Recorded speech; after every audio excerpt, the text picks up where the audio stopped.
გამარჯობა. BMG TV-ზე წერტილის დროა, მე ვარ BMG-ის მთავარი რედაქტორი და ტელეპროექტ წერტილის ავტორი და წამყვანი ჟურნალისტი თელარა გელანტია. საკსტატის თანახმად შარშან საქართველოში უფრო მეტი ადამიანი გარდაიცვალა, ვიდრე დაიბადა. ამას გვიყვება სტატისტიკის ეროვნული სამსახურის მიერ დღეს გამოქვეყნებული ძირითადი დემოგრაფიული მაჩვენებლების სტატისტიკა. ამასთან სტატისტიკის თანახმადვე 2025 წელს ქვეყანაში შობადობის მაჩვენებელი 22 წლიან მინიმუმზე იყო. როგორც ახლა ინფოგრაფიკზე დაინახავთ, 1994 წლიდან მოყოლებული ანუ მას შემდეგ, რაც სტატისტიკის ეროვნული სამსახური დემოგრაფიულ მაჩვენებლებს აღრიცხავს, ასეთი დაბალი შობადობა არ დაფიქსირებულა. აღსანიშნავია ისიც, რომ ბოლო 10 წელია ცოცხლად დაბადებული ბავშვების რაოდენობა მუდმივად მცირდება. შარშან ქვეყანაში მხოლოდ 37867 ბავშვი დაიბადა, 1616-ით ნაკლები ვიდრე 2024-ში. პრემიერ ირაკლი ყობახიძის აზრით, საქართველოში შობადობის შემცირებას არა სოციალური, არამედ მსოფლმხედველობრივი საფუძველი აქვს. ეს განცხადება მან რამდენიმე კვირის წინ ერთ-ერთ პროსახელისუფლებო ტელევიზიასთან ინტერვიუში გააკეთა, სადაც დემოგრაფიულ გამოწვევებს მსჯელობდნენ. უფრო კონკრეტულად, პრემიერის დაკვირვებით 2014 წლიდან საქართველოში მესამე და მეოთხე ბავშვის გაჩენა მომატებულია და სტაბილურია, მაგრამ მკვეთრად მცირდება პირველი და მეორე შვილის შობადობის მაჩვენებელი. ჩანს, რომ შობადობის შემცირებას სოციალური მიზეზი არ აქვს. გვაქვს სერიოზული მსოფლმხედველობრივი გამოწვევა, რასაც უნდა დაუპირისპირდეთ. დადებითი გაგებით. საჭიროა შეიცვალოს ადამიანების მსოფლმხედველობა. ქორწინების კუთხით ინტერესი არის შემცირებული. ეს პირდაპირ აისახება პირველი და მეორე შვილის შობადობის სტატისტიკაზე. მძიმე ტენდენციებია, თუმცა ეს არ არის მხოლოდ საქართველოსთვის დამახასიათებელი. ყველგან, სადაც ინტენსიურად ვრცელდება ეგრეთ წოდებული ლიბერალური იდეოლოგია, არის პრობლემები. ჩრდილოეთ ამერიკაშიც და კონკრეტულად აშშ-ში ძირითადად იმიგრაციის ხარჯზე იზრდება მოსახლეობა, სადაც არის კეთილდღეობის მაღალი დონე, სადაც აქტიურად ვრცელდებოდა ეგრეთ წოდებული ლიბერალური, სინამდვილეში ფსევდოლიბერალური იდეოლოგია, ყველგან არის ძალიან მძიმე პროცესები დაწყებული. ჩვენ გვჭირდება სერიოზული ზომების მიღება იმისათვის, რომ შეიცვალოს საზოგადოების მსოფლმხედველობა. არის თუ არა უარყოფითი დემოგრაფიული ტენდენციების მიზეზი მხოლოდ მსოფლმხედველობრივი არჩევანი, როგორც პრემიერ ირაკლი ყობახიძეს გონია, თუ დემოგრაფიულ შეხს ქვეყანაში არსებული პოლიტიკური და სოციალურ-ეკონომიკური მდგომარეობა, ასევე ემიგრაციული ტალღაც განაპირობებს. საკონსულტაციო კომპანია ICT გლობალის ეკონომიკური განვითარების პროფილის ლიდი ლაშა ლაბაძე იქნება დღეს ჩვენი სტუმარი და მომდევნო 9 საათის განმავლობაში დაგვეხმარება გავაანალიზოთ, რას გვიყვება საკსტატის დემოგრაფიული სტატისტიკა და გრძელვადიან პერიოდში რა გამოწვევების წინაშე შეიძლება დადგეს ქვეყნის ეკონომიკა, თუ ერი დაბერებას განაგრძობს, შობადობა კი პერმანენტულად კლებას. ვიდრე ინტერვიუს დავიწყებთ, კიდევ რამდენიმე ინფოგრაფიკი მინდა გაჩვენოთ საკსტატის დემოგრაფიული ანგარიშიდან. ახლა ეკრანზე დაინახავთ ცოცხლად დაბადებულ ბავშვთა რიცხოვნობა დაბადების რიგითობის მიხედვით. საინტერესოა 2025 წელს 2024-თან შედარებით რიგით პირველი დაბადებულის წილი თურმე გაიზარდა თითქმის 36%-დან 36.6%-მდე, მეორე შვილის წილი შემცირდა და შეადგინა 32.9%, ხოლო მესამე და მომდევნო რიგითობის დაბადებულთა წილი თითქმის უცვლელი დარჩა და იყო 29.1%. როგორც დასაწყისში აღვნიშნეთ, შარშან ბუნებრივი მატება უარყოფითი იყო, ანუ საქართველოში უფრო მეტი ადამიანი გარდაიცვალა 2025-ში, ვიდრე დაიბადა. თუ რეგიონების მიხედვით დავადარებთ დაბადება გარდაცვალების სტატისტიკას, ვნახავთ, რომ მხოლოდ თბილისში, აჭარის რეგიონსა და ქვემო ქართლში იყო ბუნებრივი მატება დადებითი. საკსტატის დემოგრაფიული სტატისტიკის ანგარიში აღრიცხავს ქორწინება, განქორწინების სტატისტიკასაც და შარშან საქართველოში ქორწინებების რიცხვი გაიზარდა, განქორწინებები კი თურმე შემცირდა. 2025 წელს საქართველოში სულ 22.285 ქორწინება დარეგისტრირდა, რაც წინა წელთან შედარებით თითქმის 3%-ით მეტია. ქალებისთვის პირველი ქორწინების საშუალო ასაკი 30.1 წელი იყო, შარშან მამაკაცებისთვის კი 22.4 წელი. დემოგრაფები ხშირად აღნიშნავენ, რომ შობადობის სტატისტიკაზე ესეც ახდენს გავლენას. საკსტატის თანახმადვე 2025-ში დედის საშუალო ასაკი პირველი ბავშვის დაბადებისას 27.4 წლით განისაზღვრა. და ბოლო ინფოგრაფიკი მინდა გაჩვენოთ, რომელიც ასახავს ბუნებრივი მატების კოეფიციენტს 1994 წლიდან მოყოლებული, როგორც ჩანს 2014 წელს ყველაზე მაღალი იყო ბუნებრივი მატების კოეფიციენტი 3.1%, შემდეგ დაიწყო კლება და უკვე 2020 წლიდან გვაქვს უარყოფითი მაჩვენებელი. ალბათ ერთ-ერთი ფაქტორი მთავარი COVID პანდემიაც იყო, განსაკუთრებით 2020-2022 წლებში. მოკლედ, რატომ მცირდება საქართველოში შობადობა?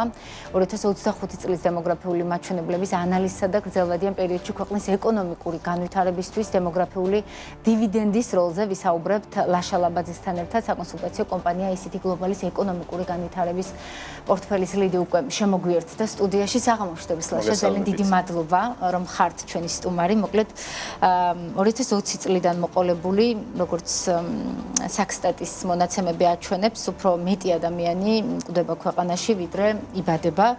თქვენი შეფასებით, რამდენად საგანგაშოა ეს ტენდენცია და რას გვეუბნება ეს რიცხვები ქვეყნის მომავალს? დიახ, სამწუხაროდ ეს ნეგატიური ტენდენცია, რაც 2020 წელს დაიწყო, როგორც ახსენეთ, უფრო მეტი ადამიანი იღუპება, ვიდრე იბადება საქართველოში, გაგრძელდა. დღეს გამოქვეყნებულ სტატისტიკას, რასაც უყურებთ, იგივე ტენდენცია გაგრძელდა. როცა დემოგრაფიაზე ვსაუბრობთ, ესე იგი ვსაუბრობთ მოსახლეობის რიცხოვნობაზე, სტრუქტურაზე და დინამიკაზე და სწორედ ეს ნეგატიური დინამიკა გაგრძელდა. რიცხოვნობას რაც შეეხება, მოსახლეობის რიცხოვნობა არ შეცვლილა სწორედ მიგრაციის ხარჯზე. საკმაოდ საინტერესოა, რომ ეთნოდემოგრაფიას შევხედოთ და შევხედოთ, რომელი ქვეყნის მოქალაქეები შემოდიან უფრო მეტად, რა ემართებათ საქართველოს მოქალაქეებს, რომ გავიგოთ ეს მთლიანი ეთნოს სურათი.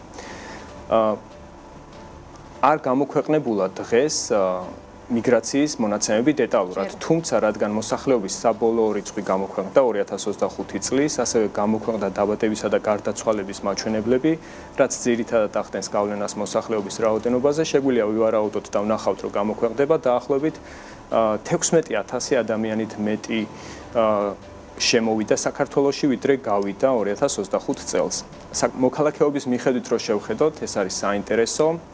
წინა წლების მაგალითი შეგვიძლია ვიმსჯელოთ, აი 2021 წლიდან 2024 წლამდე ამ 4 წლის განმავლობაში საქართველომ დაკარგა 160,000 საქართველოს მოქალაქე ემიგრაციაში.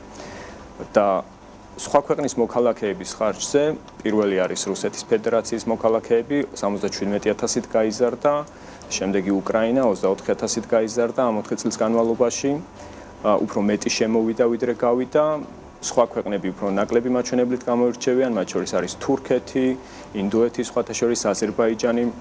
საბოლოო ჯამში, ანუ როგორი სურათი გვაქვს, უფრო მეტი ადამიანი იღუპება, ვიდრე იბადება საქართველოში, უფრო მეტი გადის ქართველი, ვიდრე შემოდის და ეს ყველაფერი გადაწონა უცხო ქვეყნის მოქალაქეების შემოდინებამ, ისე რომ საბოლოო ჯამში მოსახლეობა 2025 წელს ცოტათი უფრო მეტია, ვიდრე 2024 წელს იყო. მოსახლეობის ჯამური რაოდენობა ბოლო წლების განმავლობაში დიდად არ შეცვლილა, მერყეობს 3,7 მილიონის გარშემო და ეს ოდნავ იზრდა, დაფიქსირდა სწორედ ამ მიგრაციის ხარჯზე.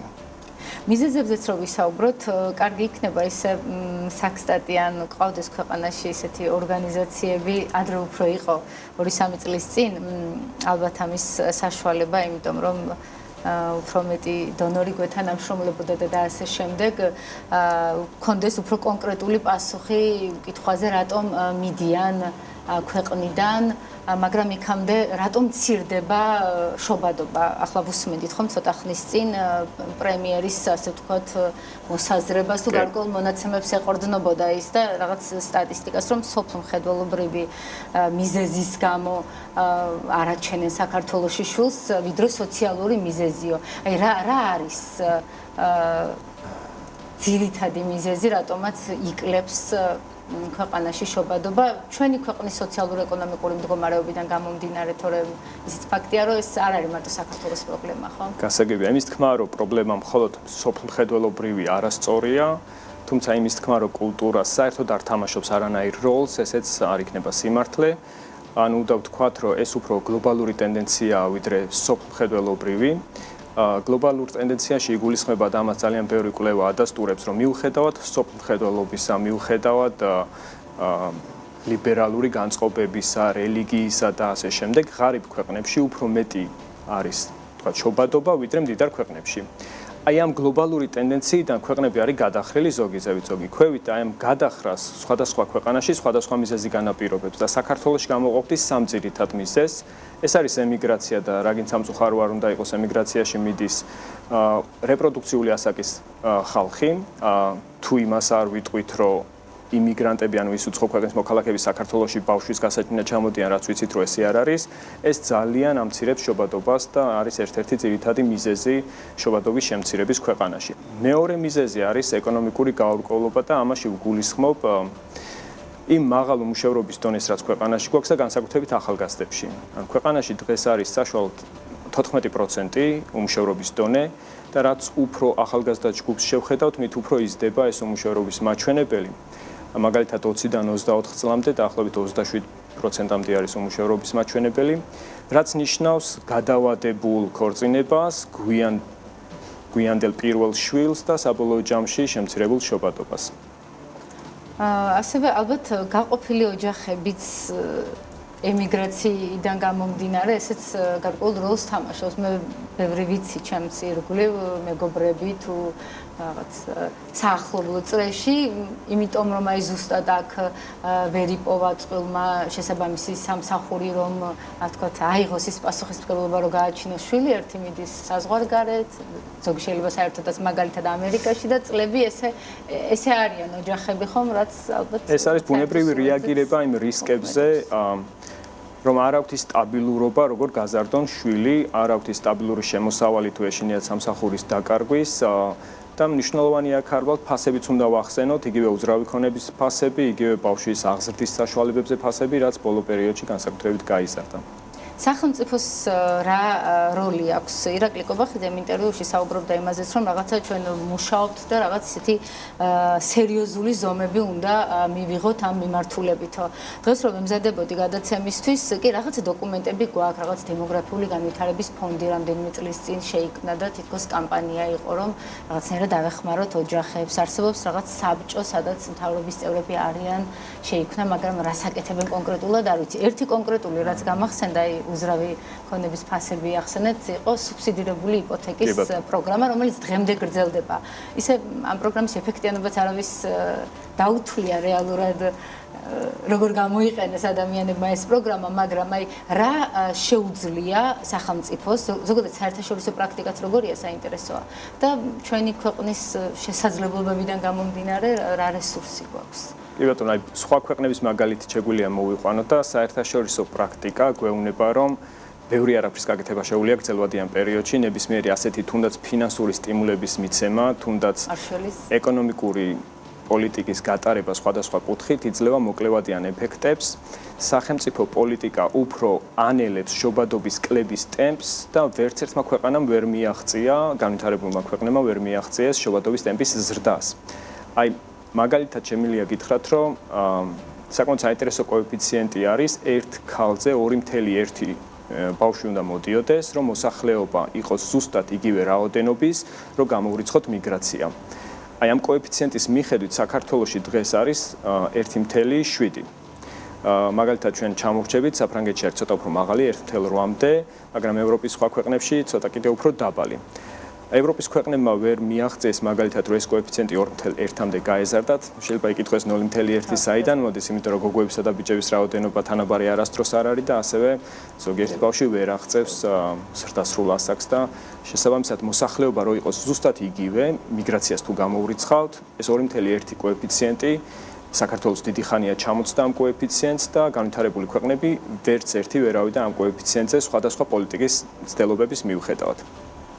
შესაბამისად, ანუ რაღაცა რომ მოინდომოს ხელისუფლებამ, თუნდაც უფრო პოპულისტური გამოვა, თუნდაც გარკვეული ფინანსური რესურსის რო გამოიძებნოს სახელმწიფოში და მიმართოს შობადობის შესაწყობა, თუ თქვათ შეუძლია იზრუნოს აი მაგალითად მრავალშვილიანი დედები პერიოდულად აქტიურობენ ხოლმე, რომ რაღაც ხელშეწყობა გქონდეთ სხვადასხვა ამ ოჯახებს. ანუ მე გამოვყოფდი და ყველაზე კარგად იმუშავებს ზოგადად სტაბილური ეკონომიკური გარემო და ალბათ ბაღებზე ხელმისაწვდომობა იქნებოდა ყველაზე უფრო ეფექტური პოლიტიკა სახელმწიფოს მხრიდან. კი ბატონო. ვისაუბროთ სტაბილურ ეკონომიკურ გარემომდე, იქამდე რადგან თქვენ ახსენეთ დასაწყისში ემიგრაციაც როგორც ერთ-ერთი ფაქტორი შობადობის შემცირების, დემოგრაფიული გამოწვევების, რატომ მიდიან საქართველოდან ძირითადად? ხო, ამის ოფიციალური სტატისტიკა არ არსებობს, თუმცა სხვადასხვა კვლევებით ვიცით სად მიდიან, ვინ მიდის, რატომ მიდიან, მაგრამ ეს არ არის სრულყოფილი სურათი. ერთადერთი რაც გვაქვს ოფიციალურ სტატისტიკაში, გვაქვს ასაკობრივი კატეგორიები და ეს არის სამწუხარო, რომ ხედავთ, რომ ახალგაზრდები მიდიან უფრო მეტად ემიგრაციაში, მაგალითად ვიცით, რომ მიდიან ევროპის ქვეყნებში, მიდიან ისრაელში, მიდიან ამერიკაში, თურქეთში, მაგალითად ქალბატონები ვიცით, რომ მიდიან საბერძნეთში და იტალიაში, ძირითადად ძიძებად და მომლელებად, მაგრამ არ გვაქვს უფრო ესეთი სრულყოფილი სურათი, რომ ვიცოდეთ ზუსტად ვინ და სად მიდის რა მიზნით. ბოლო წლებში შექმნილი მდგომარეობა, განსაკუთრებით 2024 წლიდან ის კანონები არადემოკრატიული, ასე ვიტყოდი, შეგვიძლია ამის თქმა ხომ უკვე თამამად, რაც აისახა განსაკუთრებით სამოქალაქო სექტორის გაქრობაზე, მძიმე მდგომარეობაშია მედია, შესაბამისად გააძლიერა თუ არა თქვენი დაკვირვებით ამ სფეროში ხართ გადინება აი ახალგაზრდა თაობის მithumetes ეგრეთ წოდებული ტვინების. ხო, ალბათ უფრო ტვინების გადინებას გულისხმობ და რა თქმა უნდა, ძალიან ბევრი კვალიფიციური თავისი საქმის პროფესიონალი ქართველი ვიცით, იგივე მოღვაწეობს ამერიკაში და ევროპაში. მე თვითონ 7 წელი გავატარე საზღვარგარეთ, ვასწავლეთი უნივერსიტეტში.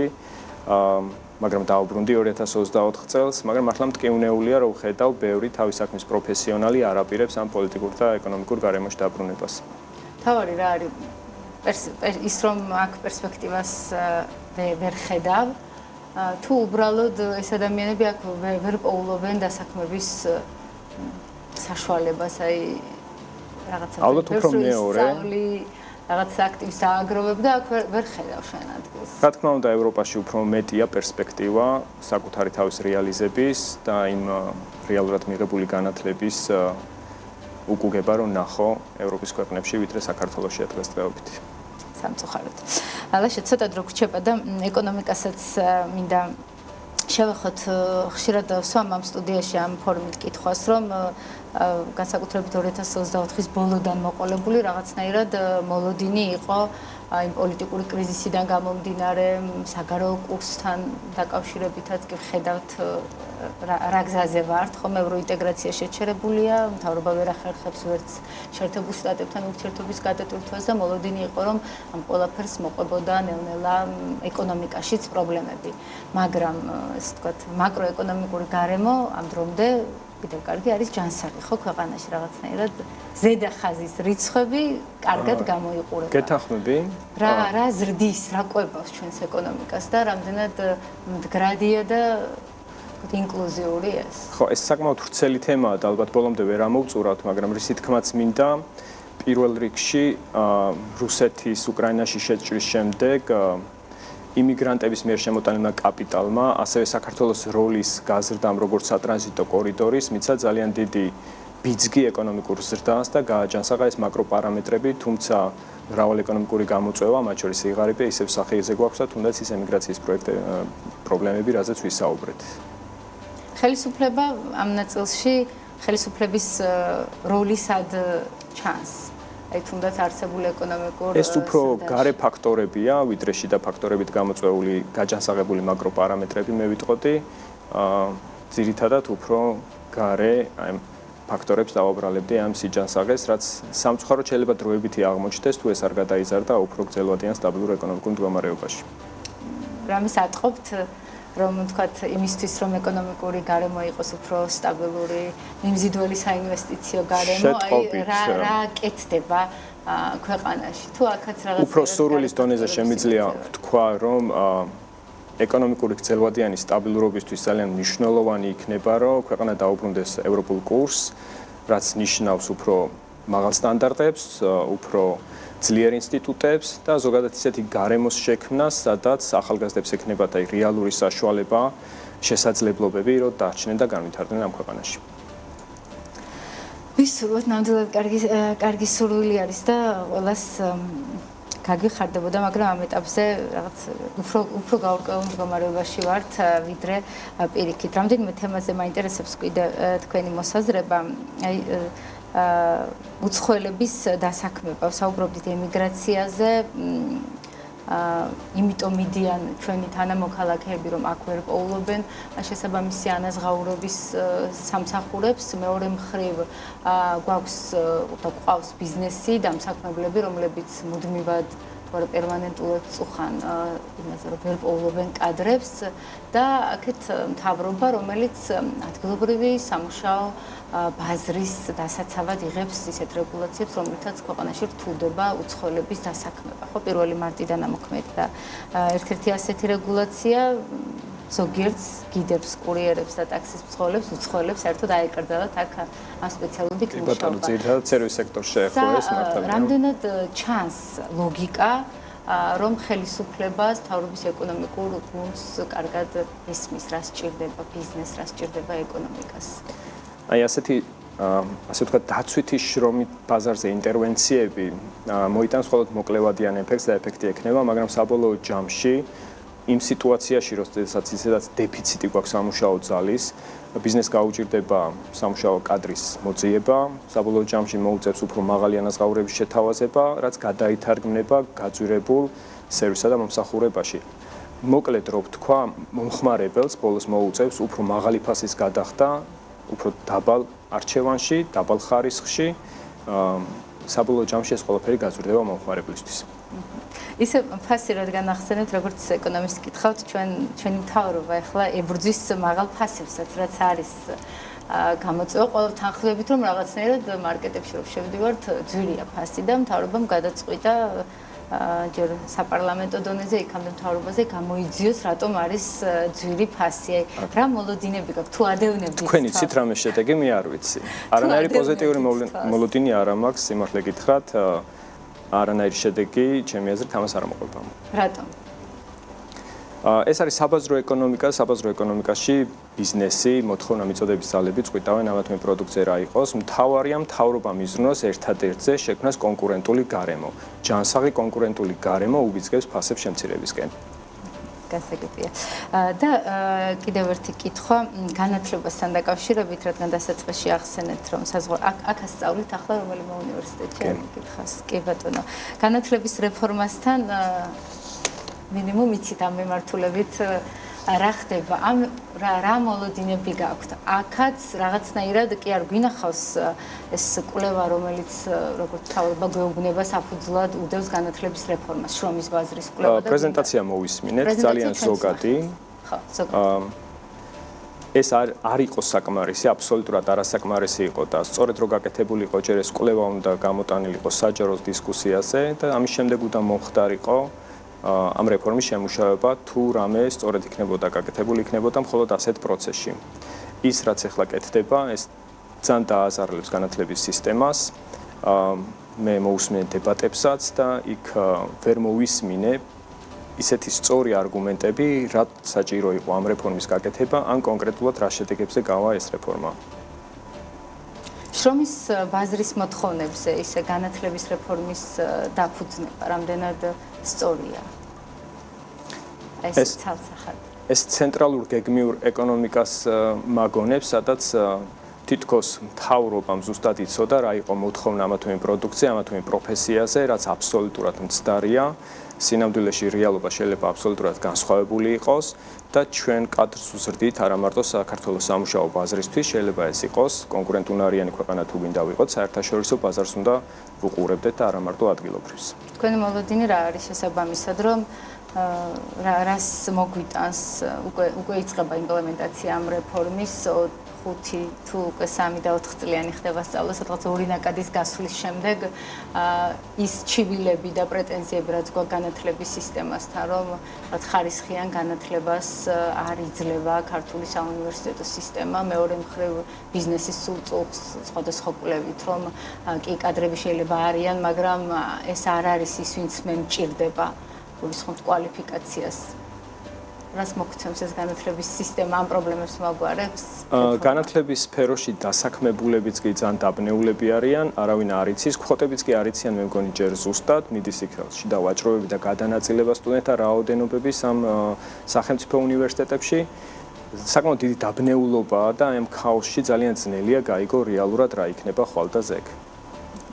ქვეყანას რა სჭირდება განვითარებისთვის, ლაშა, ჩემი ტრადიციული კითხვა უნდა დაგისვათ, აი არა პროგნოზირებადობა, რადგან ხო, აქ ალბათ გამეორდები და ამბობს ხოლმე პერიოდულად, რომ ყველაზე თავარი გამოწვევა სწორედ ეს არის, რომ არის ხვალ რასელი. მე ვიტყვი, რომ ისევ იგივეს, ქვეყანას სჭირდება ევროპულ გზაზე დაბრუნება, რაც ნიშნავს ძლიერ ინსტიტუტებს, რაც ნიშნავს მაღალ სტანდარტებს და რაც ნიშნავს უფრო გრძელვადიან სტაბილურ ეკონომიკას ჩვენი ქვეყნისთვის.